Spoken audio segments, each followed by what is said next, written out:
Hi all.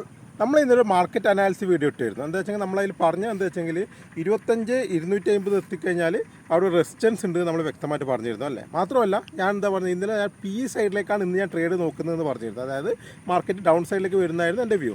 ഞാൻ ആ 25,250 market open ആകുമ്പോൾ തന്നെ നമ്മൾ റെസിസ്റ്റൻസിൽ തൊട്ട് താഴെയാണല്ലോ ഓപ്പൺ ആയത്. ഞാൻ ഓൺ ദ സ്പോട്ട് ഞാനൊരു ഫ്യൂച്ചർ സെല്ല് ചെയ്തു. കാരണം ഞാൻ ഇന്നത്തെ ദിവസം എക്സ്പയറി ഡേ ആയതുകൊണ്ട് ഞാൻ പിന്നെ ഓപ്ഷൻസിലേക്ക് പോയിട്ടില്ല. ഞാൻ പിന്നെ ഫ്യൂച്ചർ സെല്ല് ചെയ്യാമെന്ന് വിചാരിച്ചു. ഞാൻ ഫ്യൂച്ചർ സെല്ല് ചെയ്യുക ചെയ്തത്. അത്യാവശ്യം നല്ലൊരു പ്രോഫിറ്റ് കിട്ടിയിരുന്നു. നമ്മൾ ഫ്യൂച്ചർ സെല്ല് ചെയ്ത് കഴിഞ്ഞാൽ അതിൻ്റെ പ്രൈസ് ഓരോ പ്രാവശ്യം റെഡി ചെയ്ത് ആർക്ക് കൊണ്ടുവന്നിട്ട് മാക്സിമം പ്രോഫിറ്റ് എടുക്കാറുണ്ട്. അങ്ങനെ നല്ലൊരു പ്രോഫിറ്റ് ഇന്ന് കിട്ടിയിരുന്നു. അപ്പോൾ നിങ്ങൾ ട്രേഡ് ഇപ്പോൾ നിങ്ങൾ ഓപ്ഷനിൽ ചെയ്യുന്നവർക്കാണ് ഓപ്ഷനിൽ ചെയ്യാം, ആർക്ക് എന്തിനു വേണം ചെയ്യാം. പക്ഷേ നമ്മളെ വ്യൂ എന്താണെന്നുള്ളത് ഞാനോട് പറയുന്നത്. ഒരു മാർക്കറ്റ് ഈ ലെവലിൽ എത്തിക്കഴിഞ്ഞാൽ മാർക്കറ്റിന് എന്ത് സംഭവിക്കാൻ സാധ്യതയുണ്ട് എന്ന് നമ്മൾ പറയുന്നത് പുതിയ നമ്മുടെ വീഡിയോസിൽ. അപ്പോൾ ആ വീഡിയോസ് കണ്ടതിന് ശേഷം നിങ്ങൾക്ക് എന്ത് ബൈ ചെയ്യണം, എന്ത് സെല്ല് ചെയ്യണം. ഇപ്പോൾ നിങ്ങൾക്ക് ഒരാൾക്ക് ഫ്യൂച്ചർ ബൈയോ സെല്ലോ ചെയ്യാം, അല്ലെങ്കിൽ ഓപ്ഷൻസ് ബൈയോ സെല്ലോ ചെയ്യാം. അതായത് താഴേക്ക് വരുന്നതാണ് ഞാൻ വ്യൂ പറഞ്ഞുകൊണ്ട് കോൾ ഓപ്ഷൻ സെല്ല് ചെയ്യാം, അല്ലെങ്കിൽ പുട്ട് ഓപ്ഷൻ ബൈ ചെയ്യാം. അത് നിങ്ങൾക്ക് തീരുമാനിക്കാം എന്ത് ചെയ്യണം എന്നില്ലേ. പിന്നെ മാക്സിമം ബൈ ചെയ്യുന്ന ആൾ സ്ട്രൈക്ക് പ്രൈസ് ഒന്നും അറ്റ് ദ മണി, അല്ലെങ്കിൽ ജസ്റ്റ് ഇൻ ദ മണി, അല്ലെങ്കിൽ just out of the money അത്ര എടുക്കാൻ പാടില്ല. കുറേ ലോങ് പോയിട്ട് എടുക്കുന്നതിന് വലിയ അർത്ഥമില്ല. കാരണം ഇന്നത്തെ പോലെ എല്ലാ ദിവസവും മാർക്കറ്റ് ഇത്രയും ഡൗൺഫാൾ വരണമെന്നില്ല.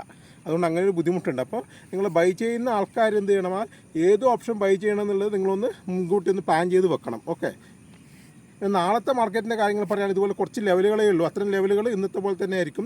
ചില ദിവസങ്ങൾ നമ്മൾ ലെവലുകൾ കൃത്യമായി വർക്ക് ചെയ്യില്ല. അതെല്ലാം എന്ത് സ്ട്രാറ്റജി ആയാലും വർക്ക് ചെയ്യില്ല. നമ്മൾ ശ്രദ്ധിക്കേണ്ടത് എന്താ അറിയോ, ആ നഷ്ടം വരുന്ന സമയത്ത് നമുക്ക് എത്ര സ്റ്റോപ്പ് ലോസ് വരുന്നുണ്ടെന്നാണ്.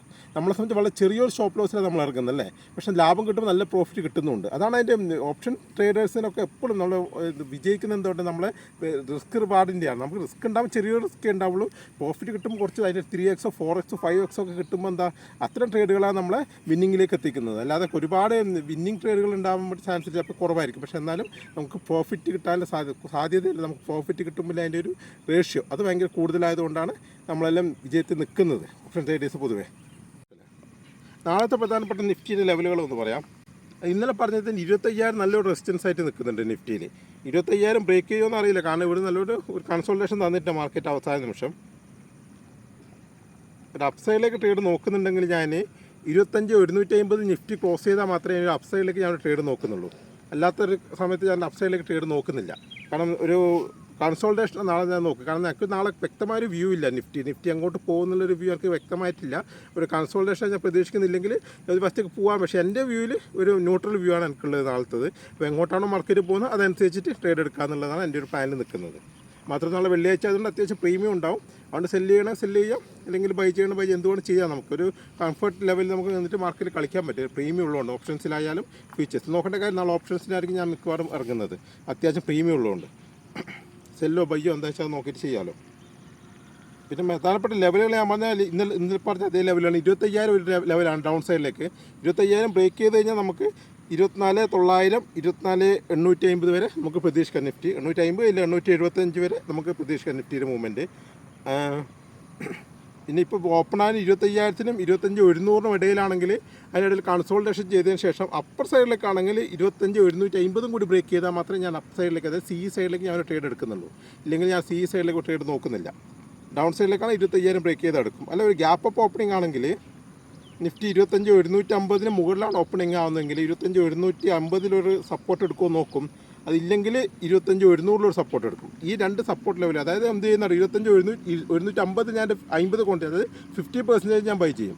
ബാക്കി 50% വെക്കും. അത് 25,100 വരെ വരികയാണ്, ബാക്കിയും കൂടി ഞാൻ ബൈ ചെയ്യും. അവിടെ നിന്നാണ് സപ്പോർട്ട് എടുക്കുന്നതായിട്ട് കണ്ടു കഴിഞ്ഞാൽ അങ്ങനെ രണ്ട് ഇതായിട്ടായിരിക്കും മിക്കവാറും. ഗ്യാപ്പ് അപ്പ് ആണെങ്കിൽ രണ്ട് ട്രേഡ് ആയിട്ടായിരിക്കും ഞാൻ ബൈ ചെയ്യുന്നുണ്ടെങ്കിൽ ബൈ ചെയ്യാം. അപ്സൈഡിലേക്ക് നമ്മൾ ഇപ്പോഴത്തെ റെസിസ്റ്റൻസ് ഉണ്ട്, അത് തന്നെയാണ് 25,250. അതാണ് അപ്സൈഡിലേക്കുള്ള റെസിസ്റ്റൻസ് വച്ചിരിക്കുന്നത്. അപ്പോൾ പ്രധാനപ്പെട്ട റെസിസ്റ്റൻസ് ഒന്നും കൂടി പറഞ്ഞുതരാം. 25,000 ഒരു റെസിസ്റ്റൻസ്, ഒരു സപ്പോർട്ട് ഉണ്ട്. അതിന് താഴത്തേക്ക് മാർക്കറ്റ് സപ്പോർട്ടും റെസിസ്റ്റൻസും. അതിന് താഴെ മാർക്കറ്റ് ഓപ്പൺ ആയാൽ അത് റെസിസ്റ്റൻസ് ആയിട്ട് മാറും. അതിന് താഴെയുള്ളത് 24,850 അല്ലെ 880, 24,850. ഇതിന് തൊട്ട് മുകളിൽ 24,100, 25,100, 25,150, 25,250 ഇത്രയാണ് മുകളിലേക്കുള്ള റെസിസ്റ്റൻസ് ആയിട്ട് കാണുന്നത്. ഇത്രയും ലെവലുകൾ വെച്ചിട്ടായിരിക്കും നാളത്തെ ട്രേഡ് ഞാൻ പ്ലാൻ ചെയ്യുന്നത്. അപ്പോൾ എന്തായാലും ഞാൻ എൻ്റെ ചാർട്ട് സൈഡിൽ കൊടുക്കാം, നിങ്ങൾ നോക്കി നോക്ക്.